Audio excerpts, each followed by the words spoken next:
salaamaaleykum waa Kaolack salaamaaleykum waa Saara.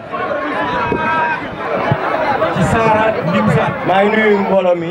képp ku fi teew di nuyu kilifa yi toog fi président Baba Ndiaye ak président Amadou di am kontaan bu baax di teew fii nii di nuyu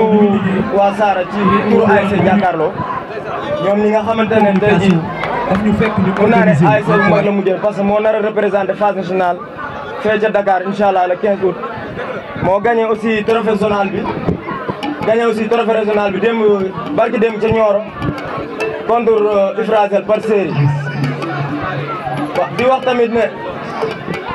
Kaolack nekk na dëkk boo xam ne tardé na trop rawatina aussi Saara soxla nañ ku ñu dimbali trop jeunesse bi tey ji boo gisee bu nawet jotee si mbal bi la ñuy nekk bu noor jotee ñoom ñëpp dañuy toog di chemin jigéen ñi naka noonu amuñ fuñ dugg wax dëgg fa yàlla li nga xamante ne dañuy jàpp di ko may kenn buñ jàppoon jeunesse bu nekk kër gu nekk ñu am fuñ ko dugal mu am si lu mu jàpp xëy na loolu moo doon noonu la loo xamante dina doon soutien de famille te aussi dina jàppale ku nekk. nekk conseiller municipal la woon nekk responsable social de Saara.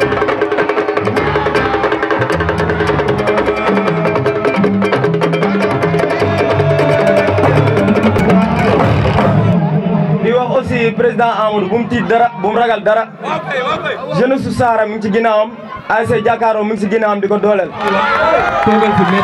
fépp fu mu xam ne tey ji war na fa taxaw pour jongante taxaw nañ fa pour teewal ko fa dooleel ko ngir lépp loo xam da koy yóotu mu jot ko te mu nekk loo xamante ne ngëneel rek lay doon ci moom. di nuyu aussi président Baba di ko wax ne yàlla na ko yàlla jox yeneen ndombal tànk am kontaante bu baax di gërëm waa ASC Jakaarlo yëpp. di wax aussi soxla nañ soutien bu baax parce que tey ji fa ñu jëm yombut ku ne xam na phase nationale dafa métti neexul préparé donc soxla nañ ku ñu dimbali bu baax ñun waa ASC Jakaarlo ñun ñi nga xamante tey ji war nañ dem jongante teewal suñu koñ ñu wane ne aussi Saara ci Kaolack la bokk ci côté football côté éducation côté lépp soxla nañ ñu jàppale ñu bu baax a baax a baax côté assainissement côté fépp wax dëgg fa yàlla ñu am contentement bu baax di gërëm ñëpp pour ASC Jakaarlo.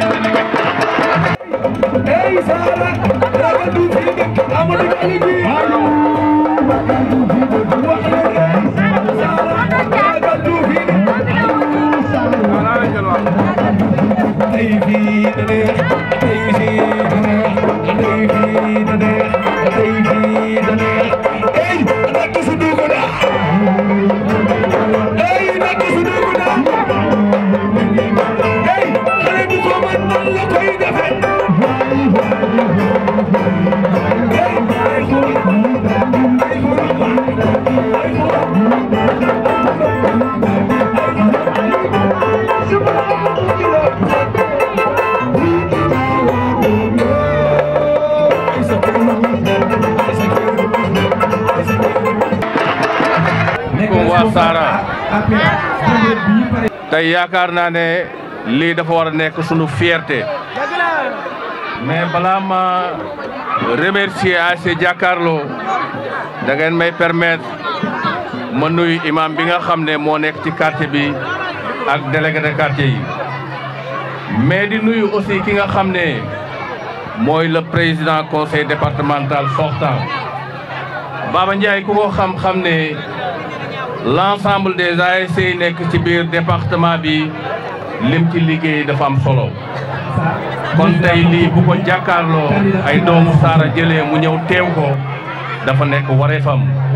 Baba ñu ngi lay remercier bu baax gis nañ liggéey bi nga xam ne tey yaa ngi koy def biir Kaolack te depuis mois de février bi nga xam ne tey def nga les consignes dafa mel ni yaa ngi continuer di exercer poste bi nga xam ne mooy conseil départemental parce que liggéey la boo xam ne doomu Kaolack nga te yaakaar naa ne liggéey boobu doomu Kaolack gi dañ la ko sas te ba tey yaa ngi ci nekk di ci béy waar donc tey Baba ñu ngi lay wax vraiment soyez les bienvenus à Saara avec la délégation et la grande majorité présidentielle. donc maa ngi wax ne tey waa Saara li nga xam ne tey man moom lay ñaan mooy nañ leen ñaan yàlla élection yi nga xam ne moom la ñuy jublu mooy le 31 juillet te ñu xam ne tey ki nga xam ne mooy DG Pape Demba Bitèye dañ koy féliciter ci raaya bi nga xam ne moom lañ ko jox avant-hier parce que fierté doomu Kaolack la te jàpp naa ne tey l'ensemble des quartiers de Kaolack yaakaar naa ne tey tous les leaders ñu ngi nekk dans les différents quartiers di def liggéey bu am solo pour notre candidat Pape Demba Bitèye di nuyu aussi les autres candidats comme le ministre Mariama Sarr moom aussi yaakaar naa mu ngi def liggéey bu am solo ci biir Kaolack di nuyu aussi ki nga xam ne tey mooy notre jeune frère Bokar moom aussi mu ngi def liggéey bu am solo di wax ne lii rek mooy Kaolack di nuyu aussi Aïssatou Ndiaye bu Ndiafat yaakaar naa ne tey mu ngi ci département bi di def liggéey bu am solo di wax ne nag li nga xam ne moo gën a am solo tey li ñu fi tax a dajale yaakaar naa ne mooy ASC Jàkkaarloo su ma sañoon tey fekk ñëw sama wet ñu toog ñu waxtaan parce que lii dafa nekk loo xam ne fierté la ci man nekk fierté képp koo xam ne da nga dëkk biir Kaolack mais rawatina mu nekk fierté Sara Ndiougaré mais li nga xam ne tey moom lay lancé jeunesse Sara mooy nañ leen xam ne tey ñun ñi fi toog yëpp dañ ñoo jiital biir Sara pour au soir du 31 juillet ñu gagné Sara largement et loolu yaakaar naa ne tey yéen ñi fi toog ci seen yéen lañ ko yaakaar naa yéen ñi fi nekk aussi ku ci nekk conscient ne xam ne tey le président de la République son excellence monsieur Macky Sall jàpp nañ ne tey dafa bokk ci ñi nga xam ne dañuy tabax Sénégal waaye bàyyi leen xel ne am na ñoo xam ne tey DG wax na ko sànq dañuy ñëw pour bloquer le Sénégal et que yaakaar naa ne doomu Sénégal doomu Kaolack gi yaakaar naa loolu dañ ko arrêté ba nga xam ne incha allahu rabbi au soir du 31 juillet ñu jox majorité à l'Assemblée nationale muy le président de la République monsieur Macky Sall. jàpp naa ne tey lii nga xam ne tey moom la délégation bi dajale ñëw fekk suñu fii ci Sara ñu gën ci ràññee Ibrahima Baye Niass nekk mon frère. di nuyu aussi délégation bi nga xam ne mooy la grande majorité présidentielle waaye di nuyu aussi comité électoral bi nga xam ne mooy comité électoral bu Sara. di wax ne tey comité électoral bi nga xam ne tey moom lañ teg biir Sara nañu bàyyi xel ne c'est une comité de 15 jours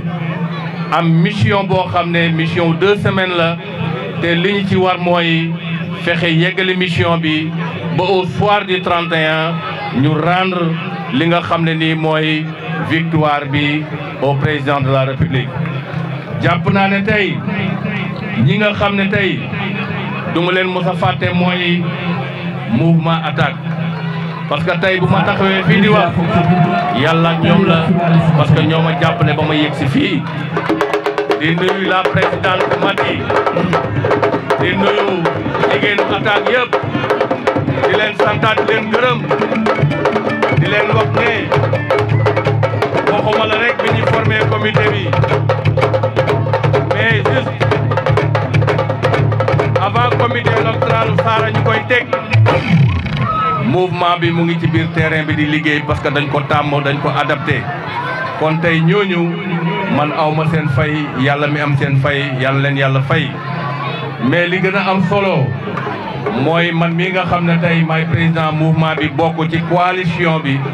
dama jàpp ne tey li am solo mooy dañ ñoo dénk Sara Ndiougaré ñu bokk koog suñuy naataango bokk koog l'ensemble des partis yi nga xam ne nii ak ay mouvement dañuy ñëw ànd ak ñun ci comité électoral bi jàpp naa ne tey sas nañu liggéey boo xam ne liggéey bu am solo la mais di ci nuyu ki nga xam ne mooy notre conseiller grand Youssou Ndaw di ci nuyu tamit monsieur Konaté mu dox si dox bu am solo mais di si nuyu tam mon frère la Dior di si nuyu tey bu ma limee dinaa juum mais di si nuyu ki nga xam ne mooy grand dent ngeen gën koo xam si dent mooy Samba Ba tey jàpp nañ ne tey moom dafa nekk sunu mentor ci biir Sara. maa ngi nuyu aussi mon frère Mamadou Diallo bi nga xam ne tey moo joroon micro bi di wax ak nit ñi mais rek damay bañ a guddal pour wax ne tey man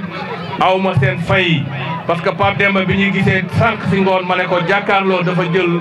coupe régionale bi daf ne ma loolu il faut dinaa ko ñëw teewee mais yàlla dafa dogal bi muy yegg si yaakaar naa imam bi woo ko mu jàdd fa munul yegg si mais xol bi ak xel bi yëpp mu ngi taxaw fii pour yegg si fii pour saafonteeg yéen pour dégganteeg yéen pour nammanti ko ak yéen waaye Pape Demba dafa soxla ngeen jox ko majorité biir Kaolack dafa soxla ngeen jàppale ko parce que doomu Kaolack la natifu Kaolack la produit Kaolack la donc li ñu soxla aujourd'hui mooy képp koo xam ne da nga nekk doomu Kaolack ñu ngi lay ñaan au soir du 31 nga xam ne ki nga xam ne day bloqué dëkk bi il faut les éviter maa ngi wax aussi la jeunesse nañ gën a conscient te xam ne Sénégal dafa am lu mu tàmm mooy jàmm ak salaam élection yi ñu jëm dañuy wax amba la violence dañuy wax ne nit ñi nañu dal te xam ne ci dal la ñuy gagné nit bu demee ci jongante bu ñemee du yuuxu day taxaw di déglu mais képp koo xam ne da ngay dox ci violence yaakaar naa ne nous sommes tous conscients que ne Sénégal kenn mënu koo jaxase. donc li am solo mooy la grande majorité présidentielle actuellement mu ngi taxaw dans tous les territoires du Sénégal pour taxaw ba nga xam ne président Macky Sall liggéeyam bi dina continuer te jàpp naa ne tey biir Kaolack rawatina quartier bi nga xam ne man fi laa juddoo yaroo fi lépp loo xam ne sunu kàttan la dinañ ko def biir Kaolack ba nga xam ne président dina fi am majorité à l'Assemblée nationale maa ngi leen di sant leen gërëm.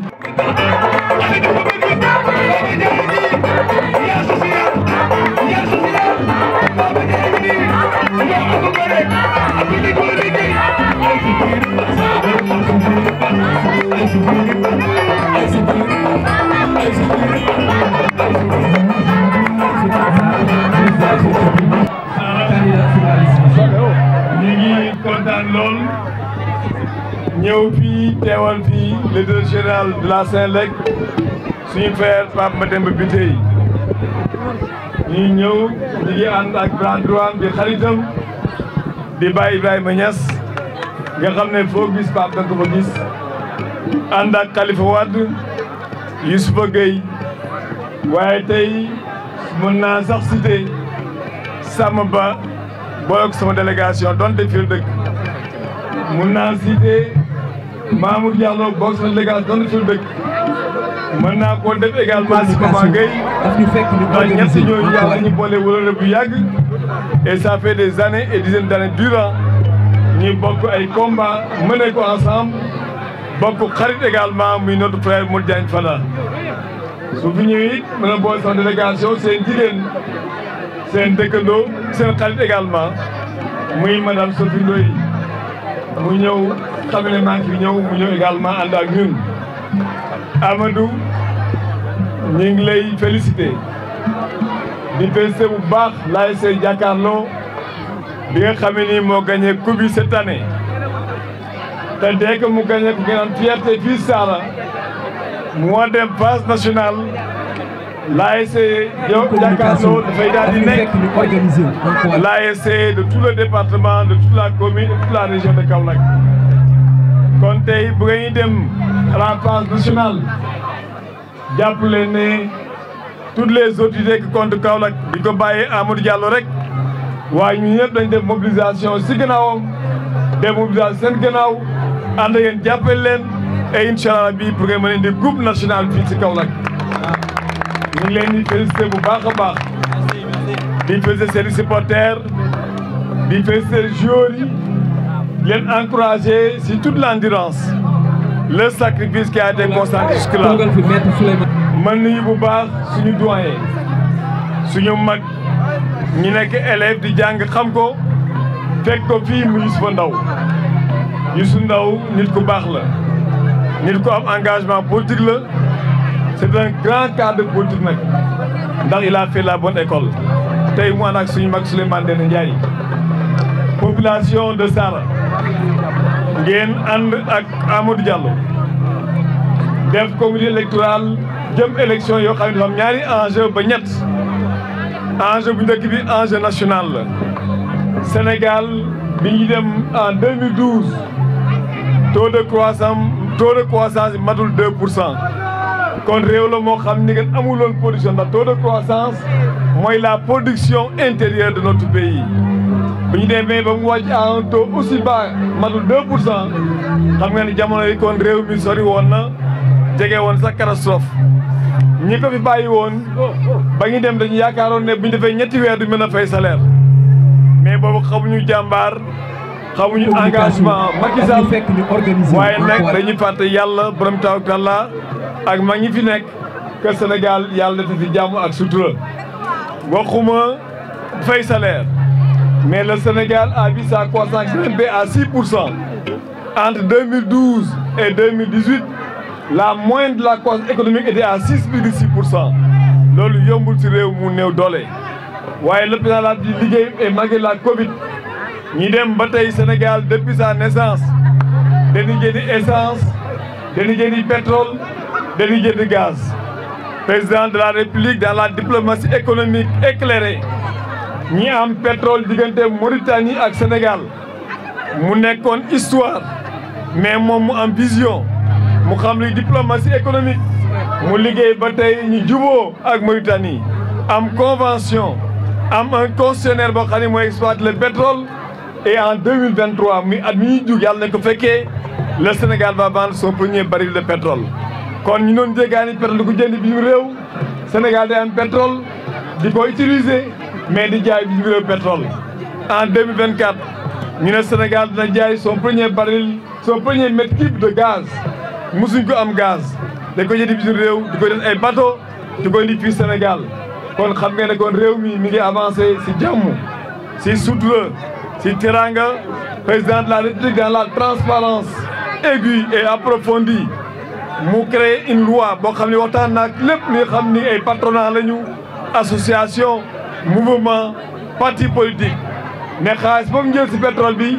mu ngi jëm si xale yu ndaw yi ñu jàng bu mucc ayib mu ngi jëm si étudiants yi ñamay université yu baax a baax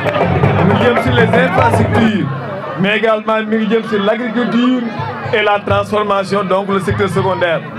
mu ne une bonne partie de ces 20% dañ koy denc pour génération yi nga xam ne juddooguñu ñëwaguñu ba léegi fu ñu fekkee xam ne ñoom bokk nañ si ressources yooyu xam nga kuy def loolu ak mbaax rek danga koy def ndax yàlla dimbale na ko mu nekkoon directeur général nekk 3 fois ministre de la République nekk premier ministre nekk président assemblée nationale nekk président de la République kon kooku tey bliwul rek nguur def na ko bi amam yàlla may na ko waaye bëgg réew mi tax na mu taxaw ànd ak ñun di liggéey kon loolu mooy enjeu bu njëkk bi mooy ba amul majorité à l'Assemblée nationale lépp loo xam ni projet la woon jëm si askan dootu dem te projet yooyu Mamour Diallo wax na léegi bi ñu tàmbali autoroute Dakar Kaolack balaa autoroute bi di am ay jamono ngi fii si gannaaw pour jógee Kaolack jëm Dakar da ngay wëri jaar Diourbel boo amee malade diggante Kaolack ak Fatick mu nga ñaari waxtu président de la République moom la 16 milliards defar ko waaye yemut foofu boo demee Dingiraay ba Kër Ayib tali bu yàq woon la président de la République moo ko defar li commencé tali Sokone boo génn dem Karang da ngoon wàcc daw si àll bi président Macky Sall moo ko defar yemul foofu ñun ñëpp dañu doon jàngi Dakar booy jàngi amuloo fa mbokk wala sa waajur amul doole léeg-léeg gis ko abandonné du jàngi ndi ko université di si Saloum fii gën mu université multisite nekk entre Kaolack Kaffrine Diourbel ak région bu Kaffrine loolu xam-xam la gis-gis bu yaatu la toutes les initiatives économiques yi ñu am ba am 6% dafa ànd ak li ñuy wax les pôles de solidarité nationale muy ay bourses sociales ay bourses économiques ay SMS économiques mais également couverture médicale universelle ku néew doole doo fonctionnaire si papa de fonctionnaire amoo IPM amoo assurance boo feebaree gën la faju bu baax enjeu national bi mooy ñuy fexe ba président de la République am majorité à l'Assemblée nationale pour mën a continuer liggéey boobu nga xam ne ñu koy liggéey si réew mi. Le deuxième enjeu est un enjeu local bu fekkee ne Sénégal ñu ñoo ko bokk l'énergie nekk monopole ñu dégg ko doomu Kaolack mi Pape Mademba Bitèye mu nekk un cadre éminent parce que DG de la Senelec il faut être la hiérarchie A. Il faut être un grand technicien au haut cadre qui connaît les sciences et la gestion de l'énergie. Pape Mademba Bitèye yàlla dogal président Afrique dénk ko Senelec depuis 2019 mu mën a mel comme ñeneen bu leen falee Dakar ñu dak seen cravate dem toog café de Rome ou teeru bi naan seen café fàtte na fi la ñu dëkk moom fàttewu ko dafa jàppale département Kaolack jàppale région Kaolack dimbale dëkkaar yi ñu am courant tey waaye fii si Kaolack également mu beral ko cër kooku nag moom la ñuy def tête de liste mu jàppale ñu dans plusieurs secteurs muy secteur éducation dem secteur de la jeunesse du sport et de la culture mais également au niveau des femmes kon ku mel noonu bu ko defee tête de liste kon président de la République bi ñuy bëgg a pasine ñuy bëgg a testé kon war nañ ko wane ne ñun de ñoo gën a bëgg Pape Demba Bitèye daañu ko jàppale non seulement gagner le département mais également gagner au niveau national kon def une forte contribution Pape Demba Bitèye ànd ak ñu baax muy soxna Mariama Sarr nekkoon fi maire de Kaolack def fi lu bon liggéey na fi kon nag mooy 5e position de la liste nationale mu jël Adji Mbégane Kanouté di doomu Kaolack dëkk Bongré muy 21e position sur la liste nationale mu jël Mimi Touré di doomu Kaolack mu jiite la liste nationale kon loolu yaakaar naa teraanga mënu ko weesu le président du conseil départemental de Kaolack Ahmed Youssouf Bengeloun accompagne Pape Demba Bitèye Assou Ndiaye et Ndeye Sakho sont cela donc 8 personnes yu dëkk Kaolack investir nañ pour nekk député mën taxawal Kaolack loolu générosité mënu ko romb kon nag président de la République war ñu gën a gore war nañ ko jàppale voter massivement gagné baax na neex na mais li ñu war def mooy notre objectif mooy benn carte bu mu rëcci benn carte bu mu dem feneen nañu voter massivement la coalition Benno Bokk Yaakaar fal bu baax la tête de liste départementale notre frère Pape Demba Bitèye mais yóbbu également fal Mariama Sarr ak Mimi Touré fal ñi nga xam ne daal di lépp Fatina Bokar Diallo également en fait partie qui est un jeune comme vous et qui a été investi donc maa ngi félicité bu baax waa Sara félicité bu baax Amadou Diallo attaque pour son engagement nit la koo xam ne nii foo ko fekk nga respecté ko ndax nit ku baax la d'abord et ensuite il est généreux il est très engagé am na fulla am na fayda lu mu nekk na si lu mu nekkul nekku si kenn xamu ko si wax détail kon bu bëggee Kaolack ba ñëw jàppale su dëkkooñam mi Sara d'abord jàppale si Kaolack la commune qu'il habite mais également le département ànd ak ñun fii si Sara mu ànd ak ay nit yu baax ndax Samba Ba mii mën naa ko témoigner xam ko bu baax ñi seq leen la politique tey damay wax sama goro la ndax suma jar moo njëkk a wax ana Samba da yaa koy dégg Mamour Diallo ñu ànd mené des combats je connais la fierté la loyauté de Mamadou Gueye papa à Diène Fada à notre famille Modou Diagne Fada Modou Diagne est un ami